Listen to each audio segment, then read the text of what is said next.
Aset murah yang bakal bikin kaya 2026 belum banyak yang lirik. Pembuka kita semua pernah merasakan getaran ketika mendengar kata kaya dalam satu kalimat singkat. Investasi ini bakal bikin kaya dalam 5 tahun. Di antara ribuan peluang, ada satu jenis aset yang seakan menunggu untuk diangkat, namun masih tersembunyi di balik kerumunan.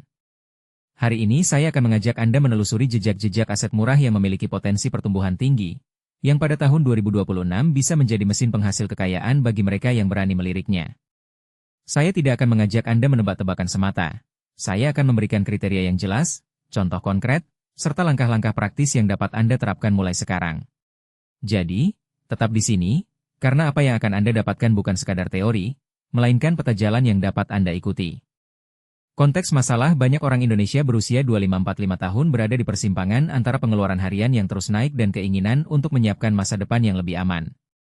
Tabungan konvensional di bank memberikan imbal hasil yang hampir nihil, sementara pasar saham besar seringkali terasa terlalu mahal atau terlalu berisiko bagi investor retail.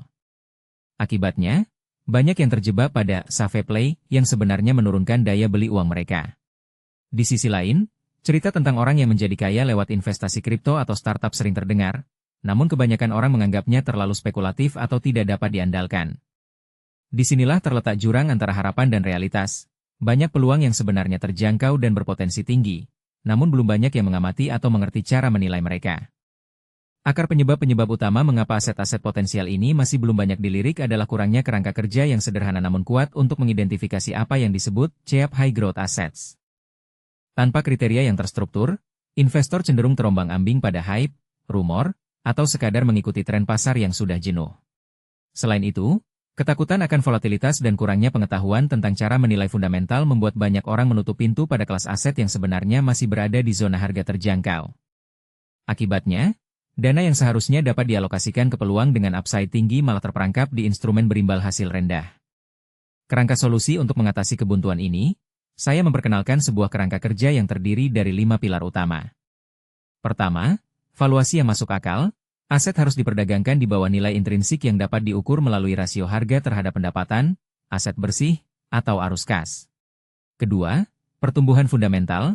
Aset harus memiliki katalisator yang jelas, baik itu inovasi teknologi, regulasi mendukung, atau permintaan pasar yang sedang melambung. Ketiga, likuiditas yang memadai. Meskipun tidak harus setinggi saham blue chip, aset harus dapat dijual dalam jangka pendek tanpa mengorbankan harga secara signifikan. Keempat, hambatan masuk yang terbatas. Sektor yang belum terlalu dipenuhi kompetitor besar memberikan ruang bagi pemain kecil untuk tumbuh cepat. Kelima, eksposur terhadap tren makro yang kuat, seperti digitalisasi, energi terbarukan, atau urbanisasi. Jika sebuah aset memenuhi kelima pilar ini, maka ia berada pada posisi yang tepat untuk menjadi CEOP High Growth Asset. Contoh aset konkret beranjak dari kerangka. Mari kita lihat beberapa contoh nyata yang saat ini berada dalam rentang harga terjangkau, namun memiliki driver pertumbuhan yang kuat dan perkiraan pengembalian hingga tahun 2026 yang menggiurkan. Saya akan mengilustrasikan masing-masing aset dengan gambaran visual berupa diagram garis tipis yang menampilkan tren harga historis, serta ikon yang menandakan faktor pendorongnya. Pertama, sebuah perusahaan teknologi finansial lokal yang bergerak di bidang pembayaran digital untuk UMKM. Harga sahamnya berada di kisaran Rp500.000 per lembar, dengan kapitalisasi pasar di bawah $3 miliar. Driver utama pertumbuhannya adalah adopsi pembayaran non-tunai yang terus meningkat di pasar tradisional, didukung oleh regulasi pemerintah yang mendorong inklusi keuangan. Proyeksi aliran kas menunjukkan pertumbuhan pendapatan tahunan sekitar 30%, sehingga perkiraan RAI pada akhir 2026 bisa mencapai 28%. Kedua, sebuah reksadana sektor energi terbarukan yang berfokus pada proyek pembangkit listrik tenaga surya di wilayah pedesaan. Nilai unit penyertaan berada di angka Rp200.000, dengan portofolio yang terdiri dari lebih dari 20 proyek yang masih dalam fase pembangunan. Faktor pendorongnya adalah kebijakan tarif feed-in yang menjamin harga jual listrik selama 20 tahun, serta subsidi pemerintah untuk instalasi panel surya. Dengan asumsi kapasitas terpasang bertambah 25% per tahun, perkiraan RAI pada 2026 dapat melampaui 35%. Ketiga, sebuah token kripto yang berfokus pada jaringan pembayaran lintas batas untuk perdagangan barang kebutuhan sehari-hari. Harga token saat ini berada di angka $30, dengan kapitalisasi pasar di bawah $1 miliar. Katalisatornya adalah kemitraan strategis dengan platform e-commerce besar di Asia Tenggara, serta peningkatan volume transaksi yang diproyeksikan naik 50% setiap tahun. Mengingat volatilitas yang tinggi, Estimasi RAI yang realistis pada akhir 2026 berada di kisaran 28 hingga 35%, asalkan investor dapat menahan fluktuasi jangka pendek. Keempat, sebuah platform peer-to-peer lending yang menyediakan pinjaman mikro untuk usaha kecil di daerah terpencil. Nilai unit investasi pada platform tersebut berada di angka Rp100.000, dengan rata-rata imbal hasil historis sekitar 12% per tahun. Driver pertumbuhan utama adalah penetrasi internet yang semakin meluas, serta kebijakan pemerintah yang mempermudah regulasi pinjaman mikro. Proyeksi RAI pada 2026 dapat mencapai 25%, terutama bila alokasi dana difokuskan pada segmen pinjaman dengan skor kredit menengah ke atas. Kelima, sebuah saham properti yang mengembangkan kawasan industri kelas menengah di pinggiran kota besar. Harga per lembar berada di angka Rp1 juta, dengan rencana pengembangan lahan seluas 500 hektar. Pendorongnya adalah migrasi penduduk ke kota-kota satelit, serta insentif pajak bagi investor yang menanam modal di zona ekonomi khusus. Jika laju penjualan unit industri mencapai 80% per tahun, RAI yang dapat diharapkan pada akhir 2026 berada di kisaran 28 hingga 30%. Langkah praktis untuk penelitian, penganggaran, dan manajemen risiko setelah mengenal contoh-contoh aset tersebut, tantangan selanjutnya adalah bagaimana cara meneliti, menganggarkan, dan mengelola risiko secara sistematis. Proses penelitian dimulai dengan mengumpulkan data fundamental dari laporan keuangan, presentasi investor, serta analisis pasar yang dapat diakses melalui situs resmi regulator atau platform data keuangan. Selanjutnya, lakukan perbandingan rasio valuasi dengan rata-rata industri untuk memastikan bahwa aset memang berada di zona harga murah. Di samping itu, perhatikan tren pertumbuhan pendapatan, margin laba, serta arus kas bebas yang menjadi indikator kesehatan operasional. Setelah data terkumpul, langkah berikutnya adalah menyusun anggaran investasi. Tentukan persentase alokasi dana yang sesuai dengan profil risiko pribadi, misalnya tidak lebih dari 20% dari total portofolio untuk aset yang memiliki volatilitas tinggi seperti kripto.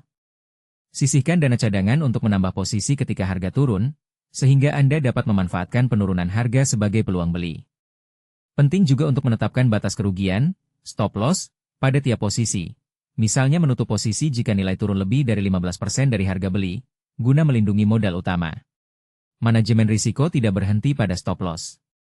Diversifikasi tetap menjadi prinsip utama. Sebaiknya sebar investasi ke beberapa kelas aset yang berbeda, misalnya satu bagian ke saham fintech, satu bagian ke reksadana energi terbarukan, dan satu bagian ke platform pay-to-pay lending. Selain itu, lakukan pemantauan rutin terhadap faktor-faktor eksternal yang dapat memengaruhi aset, seperti perubahan kebijakan pemerintah, fluktuasi nilai tukar, atau perkembangan teknologi. Jika ada sinyal peringatan, pertimbangkan penyesuaian alokasi atau penjualan sebagian posisi. Implementasi, kisah Rani untuk memberi gambaran lebih konkret, mari kita ikuti perjalanan seorang investor retail bernama Rani. Rani berusia 32 tahun, bekerja sebagai manajer pemasaran di sebuah perusahaan multinasional, dan memiliki tabungan sekitar Rp100 juta yang ingin diinvestasikan untuk jangka menengah. Rani memulai dengan membaca laporan tahunan perusahaan fintech yang disebutkan sebelumnya, mencatat bahwa pendapatan tahun lalu meningkat 30% dan rasio harga pendapatan berada di angka 8, jauh di bawah rata-rata industri yang biasanya di atas 12. Setelah memverifikasi data melalui situs otoritas pasar modal, Rani memutuskan mengalokasikan Rp50 juta untuk membeli saham tersebut, dengan target harga jual pada Rp3 juta per lembar dalam 3 tahun ke depan. Selanjutnya, Rani menelusuri reksadana energi terbarukan. Ia menemukan bahwa portofolio reksadana tersebut memiliki eksposur pada proyek surya yang baru saja mendapatkan persetujuan tarif feed-in. Rani menilai bahwa risiko regulasi relatif rendah, sehingga ia menempatkan Rp30 juta pada unit penyertaan reksadana tersebut. Karena reksadana memiliki likuiditas harian, Rani dapat menyesuaikan posisinya bila terjadi perubahan kebijakan. Untuk melengkapi portofolio, Rani menambahkan token kripto yang memiliki kemitraan e-commerce. Ia membeli token tersebut senilai Rp10 juta, namun menetapkan stop loss pada harga $25, dan menyiapkan rencana menambah posisi bila harga turun di bawah $20, dengan keyakinan bahwa kemitraan akan mengangkat nilai token dalam jangka menengah. Rani juga membuka akun pada platform pay-to-pay lending, menyalurkan Rp5 juta ke pinjaman mikro dengan skor kredit menengah, mengandalkan imbal hasil 12% yang dijamin oleh asuransi platform. Selama 2 tahun pertama, Rani rutin memeriksa laporan keuangan perusahaan fintech setiap kuartal, memperhatikan pertumbuhan pengguna baru, serta mengamati perkembangan regulasi OJK yang mendukung layanan pembayaran digital.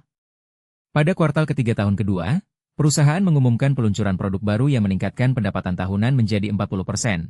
Sehingga harga saham melonjak menjadi Rp700.000 per lembar. Rani memutuskan untuk menambah posisi dengan menggunakan dana cadangan, namun tetap menjaga batas stop loss yang sama. Di sisi reksadana energi terbarukan, proyek surya pertama mulai menghasilkan listrik dan menerima pembayaran tarif feed-in, sehingga nilai unit penyertaan naik menjadi Rp300.000. Rani menahan posisinya karena proyeksi arus kas masih menguat. Pada token kripto, terjadi fluktuasi tajam pada tahun pertama, namun setelah kemitraan e-commerce resmi diluncurkan, volume transaksi naik drastis, dan harga token kembali ke $30, melewati level stop loss yang telah ditetapkan. Rani menambah posisi lagi, sambil tetap menyiapkan stop loss yang lebih ketat untuk melindungi keuntungan. Setelah 3 tahun, portofolio Rani menunjukkan pertumbuhan total sekitar 35% per tahun, lebih tinggi dibandingkan indeks saham utama yang hanya mencapai 18%. Rani menyadari bahwa kunci keberhasilan bukan sekadar memilih aset murah, melainkan mengikuti kerangka kerja yang terstruktur, melakukan riset mendalam, dan mengelola risiko dengan disiplin. Risiko umum dan cara mengatasinya. Tidak ada investasi yang bebas risiko, dan aset murah dengan potensi tinggi memang memiliki beberapa bahaya yang perlu diwaspadai. Risiko pertama adalah volatilitas harga yang tajam, terutama pada aset yang masih dalam tahap pertumbuhan cepat. Untuk mengurangi dampak volatilitas, gunakan strategi dollar cost averaging, yaitu membeli secara bertahap dalam interval waktu tertentu, sehingga rata-rata harga beli menjadi lebih stabil. Risiko kedua adalah perubahan regulasi yang dapat menghambat model bisnis, misalnya pengetatan aturan fintech atau pembatasan pada token kripto. Mengantisipasi risiko ini berarti selalu memantau kebijakan terbaru, serta memilih aset yang memiliki diversifikasi geografis atau sektor untuk mengurangi ketergantungan pada satu regulasi. Risiko ketiga adalah likuiditas yang terbatas, terutama pada saham berkapitalisasi kecil atau platform P2P yang belum memiliki pasar sekunder yang aktif. Solusinya adalah menyiapkan dana likuid yang cukup untuk menutupi kebutuhan darurat, sehingga tidak terpaksa menjual aset pada saat harga tidak menguntungkan. Risiko keempat adalah kesalahan penilaian fundamental, misalnya menganggap pertumbuhan pendapatan sebagai sinyal keberlanjutan padahal profitabilitas masih negatif. Untuk menghindari hal ini, periksa margin laba bersih dan arus kas operasional, serta pastikan perusahaan memiliki rencana yang realistis untuk mencapai break-even. Cara mengukur keberhasilan setelah mengimplementasikan strategi, penting untuk memiliki metrik yang jelas dalam menilai apakah pendekatan Anda berhasil. Mulailah dengan menghitung total return portofolio, yaitu selisih antara nilai akhir dan nilai awal, dibagi dengan nilai awal, kemudian dikalikan 100%. Bandingkan total return tersebut dengan benchmark yang relevan, misalnya indeks LQ45 atau indeks reksadana pasar uang, untuk melihat apakah Anda berhasil mengungguli pasar. Selain itu, perhatikan rasio Sharpe, yang mengukur imbal hasil tambahan per unit risiko. Nilai yang lebih tinggi menunjukkan bahwa Anda memperoleh imbal hasil yang lebih baik dibandingkan volatilitas yang dihadapi. Selain metrik kuantitatif, evaluasi juga kualitas proses riset Anda. Tanyakan pada diri sendiri apakah semua data yang Anda gunakan berasal dari sumber terpercaya, apakah Anda telah melakukan analisis sensitivitas terhadap skenario terburuk, dan apakah keputusan alokasi dana selalu mengikuti batas stop loss yang telah ditetapkan. Jika ada langkah yang tidak konsisten, catat dan perbaiki pada siklus selanjutnya. Selalu lakukan review tahunan, menyesuaikan alokasi berdasarkan perubahan profil risiko pribadi, serta menambah atau mengurangi eksposur pada aset yang menunjukkan performa di atas atau di bawah ekspektasi. Penutup dan ajakan melihat kembali perjalanan Rani. Jelas bahwa aset murah yang berpotensi mengubah nasib keuangan bukan sekadar mitos, melainkan hasil dari pendekatan yang terstruktur, riset yang mendalam, dan disiplin dalam mengelola risiko. Anda pun dapat mengikuti jejak yang sama, mulai dengan menetapkan kriteria valuasi yang ketat, identifikasi driver pertumbuhan yang kuat, alokasikan dana secara bijak, dan pantau secara rutin. Bila Anda mampu melakukannya, peluang untuk melihat portofolio Anda tumbuh signifikan pada tahun 2026 bukan lagi sekadar impian, melainkan sebuah realitas yang dapat dicapai. Jika video ini memberikan wawasan yang berguna, jangan lupa untuk menekan tombol suka, berlangganan channel ini, dan aktifkan notifikasi agar tidak ketinggalan konten-konten selanjutnya yang akan membahas strategi investasi lanjutan. Gunakan checklist tersebut sebagai panduan harian Anda, dan bagikan pengalaman Anda di kolom komentar. Apakah Anda sudah menemukan aset yang belum banyak dilirik? Atau mungkin ada tantangan yang Anda hadapi dalam proses riset? Saya sangat menantikan diskusi Anda, karena bersama-sama kita dapat belajar lebih banyak dan mempercepat perjalanan menuju kebebasan finansial. Sampai jumpa di video berikutnya, tetap semangat, dan selamat berinvestasi. Intinya, jalankan langkah kecil ini secara konsisten supaya hasilnya benar-benar terasa dan perubahanmu tidak berhenti di tengah jalan. Kalau video ini ngebantu, subscribe sekarang, tekan like, tulis pendapatmu di kolom komentar, dan share ke temanmu biar makin banyak yang terbantu.